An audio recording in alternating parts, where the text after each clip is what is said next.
Hello, BookTube. Well, it's a bright, sunny Tuesday, and as promised, it is hot. It is very hot.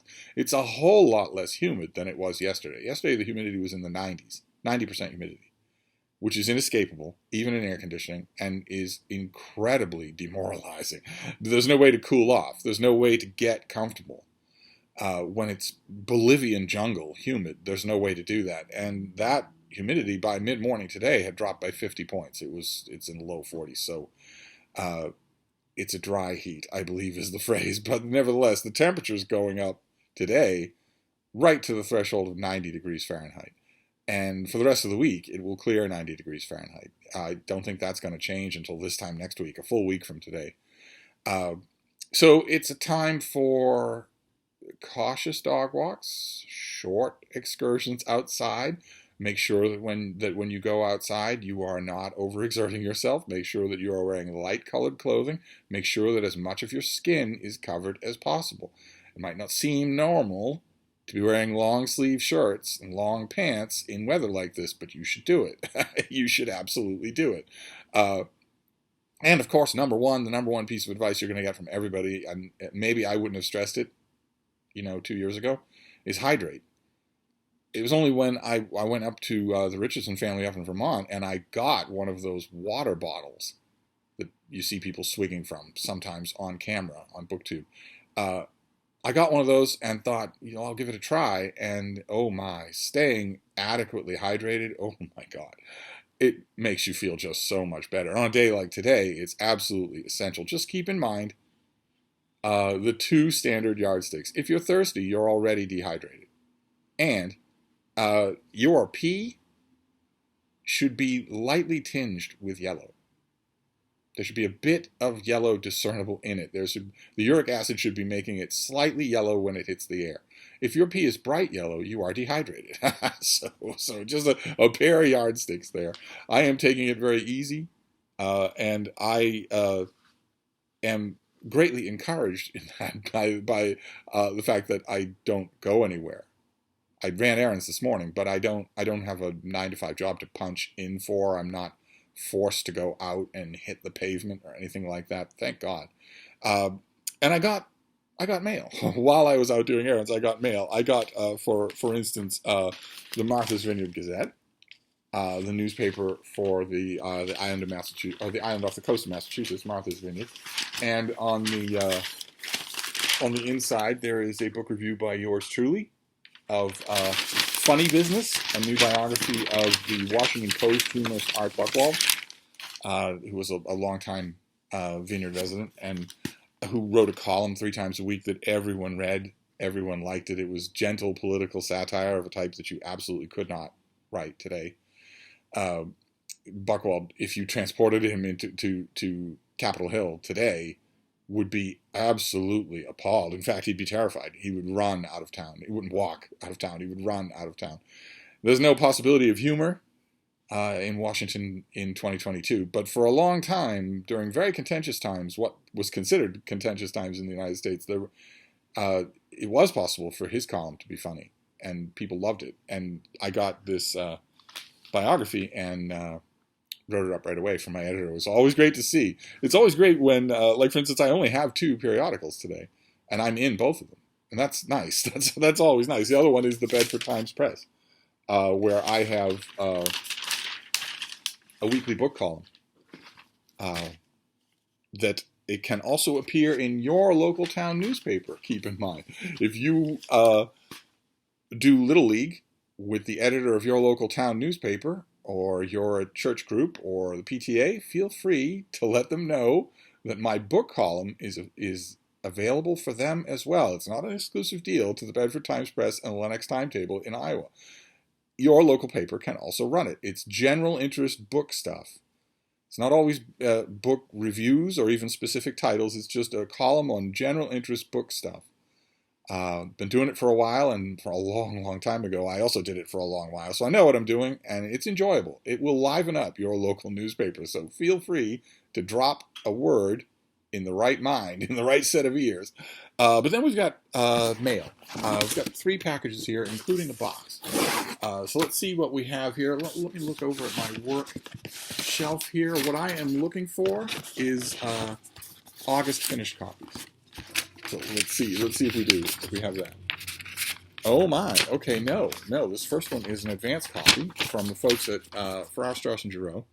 This comes out in late October, so maybe summer heat will be over by then, and it is called Realigners. Realigners. Partisan hacks, political visionaries, and the struggle to rule American democracy. Oh, am I blocking the bean? Oh my, I was. We don't want to block the bean. They want to see you, baby. With this book, the author, Timothy Schenck, delivers an incisive and sweeping history of American politics as told through the moments when new majorities and movements emerged and through the stories of people who helped to forge them. Tracing the ebb and flow of American democracy from the late 1700s to the present day, Schenck is equally authoritative writing about James Madison or Martin Van Buren as he is writing about Phyllis Schlafly or Donald Trump. Okay, not many of you are going to know who Phyllis Schlafly is. And I guess we're going to talk about Donald Trump as a political movement. Actually, fascism is a very old political movement. It's not new. It's not an insurgence of any kind. This just lists things: guardians, partisans, liberators, organizers, prophets, insiders, insurgents, and politicians. I don't know which of those categories Donald Trump will fall into. We shall see. I don't have to worry about it until October 18th, so that's a long way off. I don't even have to think about it. That's good. Then we have one of these vacuum press envelopes that you have to destroy them in order to open them. But that's all right. That's all right. We'll put the garbage out in a couple of days. Okay, here is the finished copy of a romance novel that is due in late July. It's called Booked on a Feeling by J.C. Lee. Unfortunately, it has one of these dumb, ubiquitous, vague, inept cartoon covers. Totally interchangeable with 100 romances that are coming out in July alone. Not June or August, just July. 100 romances are coming out looking like this. A boring child's cartoon has become the new fad among romance covers, even infiltrating my beloved Regency romances. But let's not judge the book by its cover. Let's see. Lizzie Overachiever Chung, Esquire, has her life mapped out neatly. Become a lawyer, check. Join a prestigious law firm, check. Make partner, in progress. If all goes to plan, she will check off that last box in a couple of years, make her parents proud, and live a successful, fulfilled life in L.A. What was not in her plans was passing out from a panic attack during a pivotal moment in her career. A few deep breaths and a 4-hour drive later, Lizzie is in Weldon for 3 weeks to shed the burnout and figure out what went wrong. And what better place to recharge than small California town where she spent her childhood summers with her best friend, Jack Park.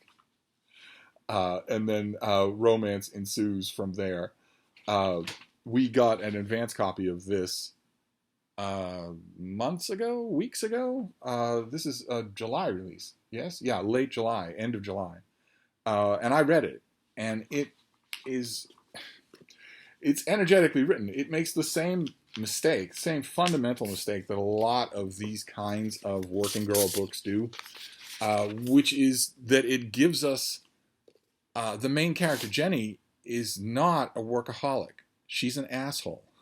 She's not a workaholic. There are plenty of people who work really hard who aren't a-holes. She's fundamentally a jerk. And the falling in love with the handsome childhood friend and realizing that you can become lovers and whatnot, that sounds like fantasy, but believe me, that's the McNeil-Lehrer report compared to the fantasy of an a-hole ever turning into anything else. So they don't do that, especially not in the 21st century when you are encouraged to be an a-hole. And that always happens in books like this. That always happens. The main character is portrayed as a horrible, toxic nightmare who only needs to slow down and take a deep breath in order to reacquaint themselves with the deeply sincere and basically good person who's buried inside. And that is a myth, an absolute myth. The way you become a raging a-hole is by killing that person on the inside, not silencing them. If you only try to silence them, they will win. You have to kill them. You have to strangle them. They're not there anymore. So I don't know. Those of you who like old friends to lovers as a gimmick in a romance. Those of you who like reviving a bookstore, love in the bookstore, that sort of thing. She revives a bookstore in her own hometown. There are elements here that will hit your sweet spot definitely. It's just that I started off irritated with this thing because it's got one of these boring cookie cutter. I firmly believe AI generated covers, and it goes on from there to do the impossible. To do the impossible. There is no saving Saruman. There is no doing that. No matter how many times Gandalf tries, there's no saving him. The only way you become that way is to commit to it. But anyway, we've got the box, and then we'll be done with the mail. We haven't had an August finished copy, so it shows you what I get for all my wishes. Let's see what this last one is, and then we'll be done. Oh, okay. Well, better late than never. This is an August finished copy. Great. From the folks at Princeton University Press. This comes out in the middle of August. And this is Words for the Heart, a treasury of emotions from classical India by Maria Heim. How interesting. This book is a captivating treasury of emotional terms drawn from some of India's earliest classical languages. Inspired by the traditional Indian genre of a treasury, a workbook or anthology of short texts or poems, this collection features 177 jewel-like entries evoking the kinds of phenomena English speakers have variously referred to as emotions, passions, sentiments, moods, affects, and dispositions. Those are all emotions. These entries serve as beautiful literary and philosophical vignettes that convey the delightful texture of Indian thought and the sheer multiplicity of conversations about emotions in Indian texts. Huh. I wonder what Indian texts are referred to in here. Are you quickly going to be able to tell me, or am I going to have to delve into you for that? No, you're not. No, it's set up. The entries are set up alphabetically according to term, not time period or text. Nice long introduction. Oh my, this looks fascinating.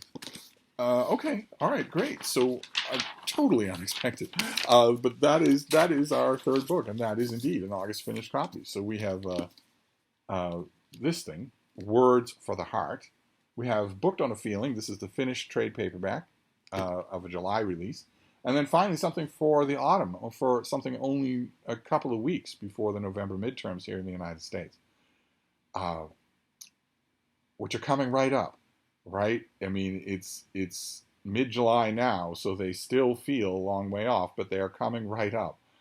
The midterms here in the United States are only a few months away. They're less than half a year away. So if you wanted to prepare immigration from this country, get your papers in order, get your passport updated, get arrangements made for immigration at your destination so that you are not an illegal immigrant, that takes time. That process takes time. Paperwork takes time.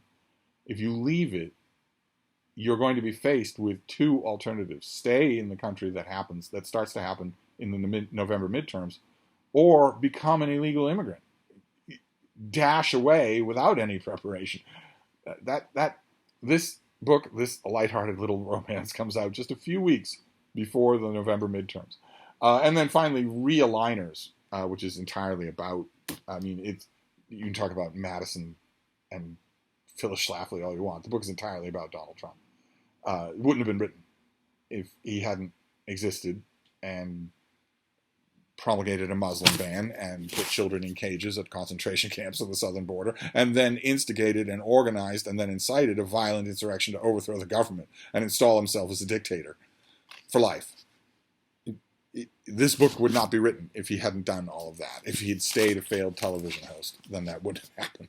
But so a wide variety. There's one that's out this month. There's one that's out next month. And there's one that's coming out in late autumn. So that's the mail for today. A very hot mail haul.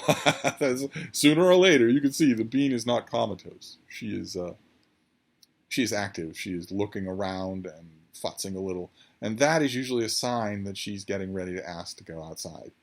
And that's fine. My answer is yes. My answer is always yes. But it's not going to be what she wants.